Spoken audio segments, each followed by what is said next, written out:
안녕하세요, 원장님. 안녕하세요. 최근에 뉴스에서 충격적인 사건이 있었어요. 강남 유명 치과병원에서 수면 마취 진료 중 사망 사고가 있었다고 합니다. 뉴스에 나온 거 봤고 기사도 봤고요. 저희 병원에서도 수면 진료를 하고 있습니다. 그런데 저희 병원에서는 안전한 시스템으로 수면 진료를 진행하고 있잖아요. 타 병원에서 어떤 원인 때문에 사망 사고가 일어난 걸까요? 부검 결과가 안 나와서 정확하게 모른다고 병원에서 발표했던데, 우리가 일반적으로 수면하는 게 이제 의식화 진정이라는 거거든요. 입원해서 하는 전신마취처럼 하지 않고 간단한 시술 같은 거 할 때는 잠깐만 재워서 이제 진행하려고 톡톡톡 치면 이렇게 대답할 수 있을 정도로 재워서 아픈 거 이런 걸 조금 잊게 만든 다음에 편하게 하자 이런 식으로 하는 거거든요.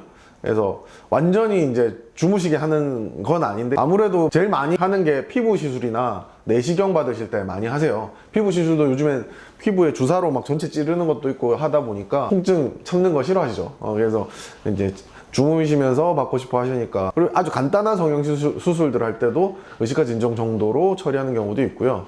사실 치과에서는 그렇게 많이 하진 않았었어요. 치과나 내과나 이런 거랑 다르게 입안에다 물을 계속 뿌려야 되는, 그 다음에 사람이 움직였을 때 다칠 수도 있고 이런 거라서 안 하다가 이제 아무래도 수요가 늘면서 이제 많이 시작한 것 같거든요. 사망사고가 일어났다고 하는데, 사실은 비율로 따지면 의식화 진정 시에 사망사고 일어날 확률은 100만 명 중에 1명 뭐 이 정도일 거예요. 그리고 점점 줄어가고 있긴 하거든요. 의식화 진정을 했다는 거와 상관없이 다른 원인에 의해서 돌아가실 수도 있기 때문에, 일단 중요한 건 수면 진료를 할 때 지침을 잘 지키면서 안전하게 했느냐, 이 정도가 좀 중요할 것 같아요. 뭐 이번 기회에 어떤 거를 지켜야 되고 어떤 게 잘 구비되어 있는 거를 생각하면서 하시면 좋은지 한번 짚어보면 좋을 것 같은데, 여기 보시면 대한마취통증의학회에서 이렇게 검사 및 시술을 위한 진정 진료 지침 이런 게 있죠. 여기 보면은 의식화 진정을 할 때 이런 프로토콜을 지켜라 하는 게 막 적혀 있어요. 이런 걸 잘 지켜서 하게 되면 불필요한 사고는 막을 수 있다 라는 거죠.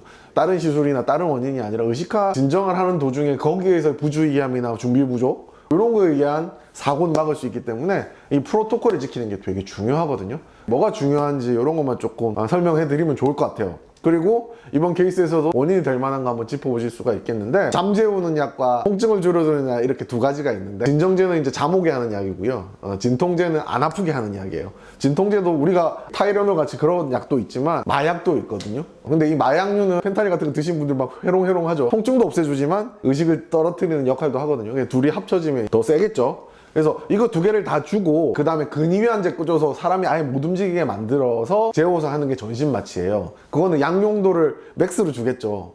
왜 맥스로 줘도 되냐면 삽관이라는 걸 해요. 폐에다가 관을 꽂아서 산소를 직접 주거든요. 그러니까 숨을 안 쉬어서 사고가 날 일이 없겠죠. 전신마취 할 때는 근위안제를 줘서 팽경막 같은 근육으로 이렇게 움직이는데, 이런 게 안 움직이면 숨을 안 쉬거든요. 숨을 안 쉬더라도 외부에서 공기를 인위적으로 넣기 때문에 사고가 나지 않아요. 근데 의식화 진정은 어떻게 하죠? 삽관 안 하기 때문에 자발적으로 숨을 쉬어야 되기 때문에 근육이나 이런 건 다 살아 있어야 되거든요. 그래서 진정제만 어느 정도 주고, 그다음 조금 필요하면 진통제 정도 조금 줘서 내가 자발적으로 움직일 수도 있고 숨도 쉴 수 있게 만들어 놓은 상태에서 잠만 자게 해놓고 시술을 진행하는 이런 게 되어 있어요. 그러니까 마취과 선생님들이 가끔 얘기하는데, 전신마취가 마음이 편하시대요. 삽관했기 때문에 절대 사고 날 일이 없겠죠. 건강한 사람들이 의식화 진정을 하는데 사고가 날 가능성은 딱 하나예요. 호흡 근육이나 이런 것들이 숨 쉬는 애들이 작동 안 해서 숨을 안 쉬는 거예요. 산소를 못 먹으면 어떻게 되죠? 기능을 안 하겠죠. 그러다가 심정지까지 가는. 중요한 건 뭐냐면 숨을 쉬어야 되는데 숨을 안 쉴 수도 있다는 거예요. 의식이 떨어지니까. 그래서 의식화 진정할 때 근위안제 이런 건 절대 주지 않거든요. 제가 맨날 얘기하죠. 수면하면 사람들 막 움직여갖고 막 잠꼬대하고 움직이니까 너무 힘들다, 잡아야 되는 사람도 있다, 막 이렇게 하는 게 우리는 전신마취랑 다르기 때문이에요. 예를 들어서 얼굴 바깥에 하고 이런 피부 시술이나 이런 거 할 때는 조금 움직여도 넓게 하니까 상관없는데, 입안은 어떻게 되게 조그만 데다가 칼이라든지 드릴이라든지 이렇게 위험한 도구 갖고 하기 때문에 아무래도 위험하다라고 생각하실 수가 있는데, 그런 게 의식화 진정이에요. 약물 못 쓰냐는 크게 중요하지 않아요. 진정제는 들어보셨을 거예요. 프로포폴도 들어보셨을 거고, 미다졸람이라는 약도 들어보셨을 거고, 레미마졸람도 있고, 요즘에 마약류로 문제되는 에토미데이트도 있고, 케타민도 있고, 뭐 이렇게 여러 가지 약들이 있고, 그 다음에 진통제는 아세타미노펜도 줄 수가 있고, 그 타이레놀 같은 성분이에요. 그 다음에 펜타닐 같이 마약류를 줄 수도 있거든요. 이제 우리가 원하는 건 그거죠. 잠 재우고 안 아프게 해서 잘 시술하자. 근데 보통은 국소 마취를 하기 때문에 마약류는 잘 주진 않아요. 마약류랑 진정제랑 합쳐지면 어떻게 돼요? 확 많이 자서 숨을 안 쉬는 경우가 생기기 때문에, 그래서 그렇게는 잘 안 주고, 보통은 이제 피부과 가서도 얼굴에 덕지덕지 국소 크림 발라서 안 아프게 만든 다음에 재워놓고 시술하게 되고, 치과에서도 주무시면 국소 마취를 해서 안 아프게 만든 다음에 시술을 하지, 진통제를 많이 주진 않아요. 거의 주진 않거든요. 치과 같은 경우에는 이제 벤조다이제펜 계열의 약들이 조금 안전해요. 왜 안전하다고 하냐면 역전제가 있어요. 깨울 수 있는 약이 존재해요. 그래서 미다졸람이라든지 레미마졸람은 이제 미다졸람의 뭐 개선 버전이라고 하셔도 좋은데 프로포폴졸은 좀 빨리 잘 수 있는 약이거든요. 이제 리버스에서 되돌릴 수 있기 때문에 깨울 수 있기 때문에 좀 안전하다고 하는 미다졸람을 조금 많이 쓰는 편이고, 그런데 안 주무시는 분들이 좀 있으니까 주변에 보면 성형외과나 이런 데 보시면 케타민을 조금 추가해서 주시는 병원도 많은 것 같고요. 여러 가지 섞어 쓰는 병원도 있고 한 종류만 주는 병원도 있는데 그것도 사람마다 틀려서 적절한 진정제를 쓰고 적절한 용량을 써서 재워야 돼요. 중요한 게 뭐냐면 술정 검사예요. 혈압은 정상인지 심전도는 정상인지 체중은 얼마인지. 왜? 몸무게에 따라서 약을 주는 양이 달라지거든요. 며칠 전에 어떤 여자분이 다른 병원에서 의뢰해서 이 뽑으러 오셨는데 근육량이 중요하거든요. 그래서 인바디 올려가서 BMI 측정하려고 그랬는데 거부하고 가셨어. 체중을 모르면 약을 줄 수 없는데. 그래서 내과에서는 안 그러는데 왜 그러냐 막 이러길래 의아했는데, 그렇다고 해서 저희는 필수적인 걸 안 해주면 진행 안 해드리거든요. 체중을 알고 근육량이 얼마인지는 알아야 거기에 맞춰서 초기 약을 얼마 정도 줄 거고 안전하게 조금씩 줘야 되기 때문에 그런 것 때문에 재는 건데 거부하면 할 수는 없잖아요. 그리고 전신마취 할 때는 혈액 검사까지 한단 말이에요. 내과 같은데 요즘에 안 하는 데가 많을 거예요. 혈압도 안 재고 그냥 바로 약 줘서 재워서 내시경하고 이런 데가 많을 텐데, 그래도 안전하게 하려면 술전에 혈압은 정상인지 혈당은 괜찮은지, 그다음에 금식해야 된다 그랬잖아요. 음식물이 먹은 게 올라와서 어떻게 돼요? 폐로 넘어가거나 하면 폐혈증 올 수 있거든요. 그래서 금식은 잘했는지 이런 건 다 검사해야 되기 때문에 병원에서 그런 걸 잘 하자고 하는 데가 정상적으로 하고 있는 거예요. 모니터링 해야 되기 때문에 콧줄도 걸고 뭐 여기도 찝어서 심박수나 이런 건 볼 거란 말이에요. 그런 것들을 하면서 잘 하고 있는지 보시면 제대로 하고 있구나 이런 거 확인하시면 될 것 같고요. 술전에 검사를 잘해서 건강하시면 괜찮다라고 하시면 이제 진행을 하겠죠. 근데 이제 중요한 게 모니터링이라는 거예요. 이분이 숨 쉬는 거나 맥박이나 이런 거를 재는 건데, 손가락에 이렇게 찝으면은 이게 뽕뽕뽕 이렇게 나오면서 띠띠띠 소리 나는 거 영화 보면 많이 나오잖아요. 우리가 산소를 마시면 산소를 적혈구가 운반하거든요. 그러면 이 적혈구가 손끝에 가기 때문에 코에서 들여마셔서 심장 갔다 폐에 갔다가 이렇게 퍼져서 요 손끝에 가면서 적혈구가 산소랑 물고 있는 헤모글로빈의 수를 재가지고 산소 포화도라는 걸 잴 수 있어요. 호흡을 제대로 하면 걔가 산소랑 붙어 있고 이러겠죠. 그래서 그 비율을 봐서 호흡을 제대로 하고 있다를 볼 수 있어요. 그리고 레이트를 재서 펄스도 잴 수 있거든요. 맥박이 몇 번 뛰는구나 그런 걸 하는 거거든요. 그게 진짜 최소한이고요. 저희는 콧줄을 걸잖아요. 아무래도 재워놓으면 내가 적극적으로 숨 쉴 때보다는 열심히 못 쉴 수 있으니까 예비적으로 산소를 조금 주는 게 좋거든요. 우리가 산소를 마시고 이산화탄소를 내뱉거든요.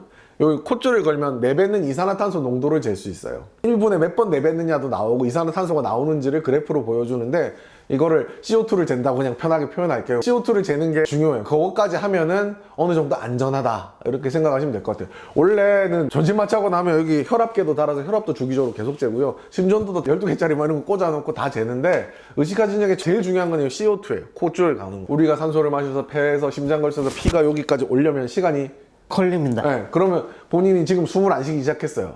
이 손끝에서 그 작용이 나타나려면 1분에서 길게는 2, 3분까지도 있다가 나타나. 숨을 안 쉰 지 2, 3분 이에 알았다고 생각해 보세요. 그때 인지하면 어떻게 되냐면 쑥쑥쑥 떨어져요. 그래서 진짜 위험한 상황이 될 수도 있거든요. 근데 콧바람은 여기 대고 있으면 숨 쉬는 거 바로 알 수 있죠. 그래서 콧바람은 나오면 정상이거든요. 한 번이라도 CO2를 내뱉어서 그게 측정이 되면 이 사람은 숨을 쉬고 있는 것 때문에 안전하단 말이에요. 그리고 이거는 즉각적으로 바로 알 수 있어요. 그래서 얘가 떨어지면 어떻게 해요? 깨워야 돼요. 최소한 요 손가락 거는 거랑 콧줄 걸어서 CO2 농도 재는 거 있으면 되게 안전하다고 보시면 돼요. 미국이었던 것 같은데 몇 년도 의식화 진정하다가 돌아가신 분이 20몇 케이스를 조사한 게 있었는데, 그 중에 아무것도 이것도 안 걸고 콧줄도 안 걸고 그냥 막 한 거가 24개였나 6개였는데 그 중에 19개였고요. 요거만 잰 게 8개인가 그랬고, 요거 콧줄까지 쟀는데도 사망 케이스는 하나밖에 없었어요. 그 정도로 요거랑 콧줄까지 하면 제일 안전하다 라고 생각하시면 좋을 것 같고요. 거기다가 소아나 애들은 몸무게도 잡고 되게 위험하거든요. 그래서 소아치과 원장님들은 불안하니까 뭐까지 했냐면 목 있는 데다가 청진기를 붙여서 귀에 청진기를 꽂고 있어요. 여기다가 청진기를 달면요 공기 지나가는 소리가 들려요. 저도 초기에 이게 블루투스 청진기거든요. 여기 테이프로 붙여놨어요. 그리고 리시버 끼고 있으면 공기가 지나가는 소리가 들리거든요. 그렇게까지 하면 숨을 20, 30초 안 쉰다? 그러면은 바로 인지를 하기 때문에 저희가 뺨을 치거나 뭐 몸을 흔들거나 하면서 정신 차리세요 하면서 숨을 쉴 수 있게 혀를 제껴준다든지 이런 식으로 해서 숨을 쉬게 유도를 해요. 이렇게 하면 사고 날 가능성을 굉장히 줄일 수 있거든요. 모니터링을 하는 게 중요하다. 할 수 있는 환자인지 할 수 없는 환자인지 판단하는 게 제일 중요해요. 예를 들어서 오늘 컨디션이 나쁘다든지 혈압 재고 했는데 뭔가 지표가 안 좋게 나왔다? 그럼 미뤄야 돼요. 그리고 이 사람이 지병이 커서 안 하는 게 좋겠다고 주치의 선생님께서 컨설트를 줬다? 그럼 미뤄야 돼요. 그런 식으로 할지 말지 결정하는 게 제일 중요하고요. 할 수 있는 사람이라서 한다면 모니터링을 열심히 해서 사고를 미연에 방지해야 돼요. 그래서 이렇게 하게 되면 의식화 진정을 하는 과정에서의 잘못으로 일어날 수 있는 사고는 다 막을 수 있다고 생각하시면 되겠어요. 출전에도 주의사항 열심히 설명해주고 이러면 안 돼요, 이런 거 안 돼요 많이 설명해주는 병원이 좋은 병원이고, 왔을 때도 바로 약부터 주는 게 라인부터 잡는 게 아니라 혈압도 재고 혈당도 재고 몸무게도 체크하고 컨디션 이런 거 다 체크하고 이렇게 하는 병원이 좋은 병원이에요. 약은 기왕이면 기계로 주는 게 좋아. 기계로 준다는 게 뭐냐면 이게 혈중에 적절한 농도에서 요만큼 재우는 건데 훅 재우면 안 된다 그랬잖아요. 요걸 유지하려면 유지 용량 계속 기계로 저희는 주고 있는데 모니터링이 제일 중요하다고 생각하시면 돼요. 수면 약물에 의해서 사고가 안 나려면 그게 제일 중요하고요. 그리고 할지 말지를 결정할 때 나이가 되게 중요해요. 건강한 20대 분들은 의식이 많이 꺼졌더라도 운동량이 좋기 때문에 괜찮아 수 있는 케이스지만 65세 이상의 고령이라든지 성장이 아직 안 된 소아 같은 경우에는 약물의 양을 되게 조금 줘야 돼요. 예를 들어서 똑같은 60kg라도 할머니는 절반을 주거나 이렇게 하거든요. 조금씩 줘서 늘려야지 많이 주면 안 돼요. 젊고 건강한 사람에 비해서는 아주 민감해요. 조그만한 용량에 크게 움직일 수가 있기 때문에 아주 조금씩 천천히 약을 줘서 주무시게 해야 되고 모니터링도 꼼꼼하게 해야 돼요. 사실 저는 웬만하면 하지 말라고 설득은 하거든요. 근데 진짜 무서워서 못 하시는 분들은 해야 되겠죠. 대신 안전하게 해야 되겠죠. 근데 만약에 안전사항을 안 지키고 오셨다 그러면 리젝해요. 다음에 하자 이렇게. 좀 짜증나더라도 지킬 거 잘 지켜주셔야 되고, 그렇게 태클을 많이 거는 병원이 열심히 하고 있는 거예요.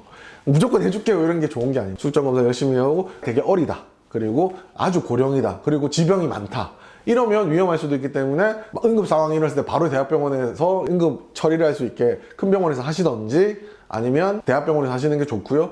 저는 위험한 케이스거나 심장이 안 좋거나 질환이 있으시면 다 컨설트 내거든요. 그래서 그런 약물을 써서 의식화 진정하는 건 괜찮다라고 답변서가 오면 해드려요. 의사 선생님이 선생님은 이래서 조금 더 안전하게 하시는 게 좋겠다 이렇게 말씀해 주시면 그 말 듣고 오히려 대학병원에서 하시는 게 좋을 수도 있어요. 응급 상황이 생기면 바로 대처가 가능하니까. 하루에 다 해줘, 나 오늘 돈 내고 자면서 하니까 한 번에 다 끝내줘, 이렇게 하면 원장님이 선생님은 이렇게 나눠서 하시는 게 좋을 것 같아요. 나눠서 하시는 게 좋아요. 비용 같은 거 너무 몸매지 마시고 안전이 훨씬 더 중요하잖아요. 안전하게 나눠서 하시고, 환자분들 잘 알고 있어야지 안전한 데 가서 안전하게 받으실 수 있겠죠. 요번 케이스 말씀드리면 여러 가지 소리가 들려요. 뭐 때문에 돌아가셨는지는 부검 결과가 나와봐야 알겠죠. 국소 마취제에 의해서도 돌아가시기도 하거든요. 요번에 국소 마취제를 몇 개 썼네 적게 썼네 이런 말도 있더라고요. 옛날에 어떤 대학병원에서 국소 마취제를 안에 에피네프린이라는 약물이 들어있는데, 그게 뭐냐면 쇼크로 이제 심장 안 뛸 때 심장에 빡 주사하면 심장이 바바바박 뛰는 약물이거든요. 이거는 심장을 빨리 뛰게 하는 약물이기 때문에 혈관에 많이 들어가면 심장 약하신 분이나 노령층에서는 문제가 생길 수 있거든요. 그게 왜 들어있냐면 혈관을 수축시켜서 지혈이 되기 때문에 치과에서 쓰는 마취제에는 에피네프린이 조금 들어있어요. 근데 위험할 수 있기 때문에 에피네프린이 없는 국소 마취제도 존재는 하거든요. 그래서 그런 거를 적절하게 환자에 따라 쓰긴 하는데, 보통은 일반적으로 쓰는 앰플에는 에피네프린이 들어있거든요. 혈관에 놓는 게 아니라 시술할 자리 근처에 놓잖아요. 혈관을 직접 찌르는 게 아니기 때문에 그 에피네프린이라는 게 혈관에 들어가는 게 아니거든요. 하지만 어떻게 돼 있어요? 몸에 주사를 하면 시간이 지나면 혈관으로도 스며들겠죠. 너무 많이 주사했을 때는 그 에피네프린이라는 게 많이 스며들어서 심장에 무리를 일으킬 수 있거든요. 예전에 어떤 대학병원에서 국소 마취는 먼저 인턴 선생님이 해놓으면 교수님이 와서 시술하는 그런 거였는데, 마취를 적게 해놓으면 환자가 아프다고 막 움직이거나 하면 교수님이 되게 무서운 교수님이셨나 봐요. 그래가지고 안 아프게 하려고 마취를 너무 많이 한 거예요. 그래서 10몇 개를 쓴 거야. 나이 많으면 더 적게 써야 되고요. 그 다음에 보통은 뭐 8개 이상 쓰면 안 되거든요. 체중에 따라 다르긴 하지만 너무 많이 10몇 개를 쓴 거예요. 까져 있는 건 10몇 개였대요. 그래 놓고 마취해 놓고 이제 기다렸다가 이제 누워 계셨는데 시술하러 교수님이 왔더니 돌아가셨던 거예요. 심정지가 왔던 거예요. 그런 케이스도 있었거든요. 그래서 마찬가지로 국소 마취제를 많이 써가지고 그 부작용으로 돌아가셨을 수도 있고, 정확하게 사인이 부검 결과가 나와봐야 알겠지만 의식화 진정이라는 시술을 받는다라고 하면 술전 검사, 그다음에 술전의 환자 상태, 요거 잘 체크해서 할 수 있는 사람이다, 모니터링 열심히 해서 호흡을 잘 유지되는지 정확하게 잘 분석하고, 이렇게 하면 일어나지 않을 사고가 일어나진 않는다. 그리고 위험하다 싶으면 오늘 이만큼 하기로 했는데 저도 안 해요.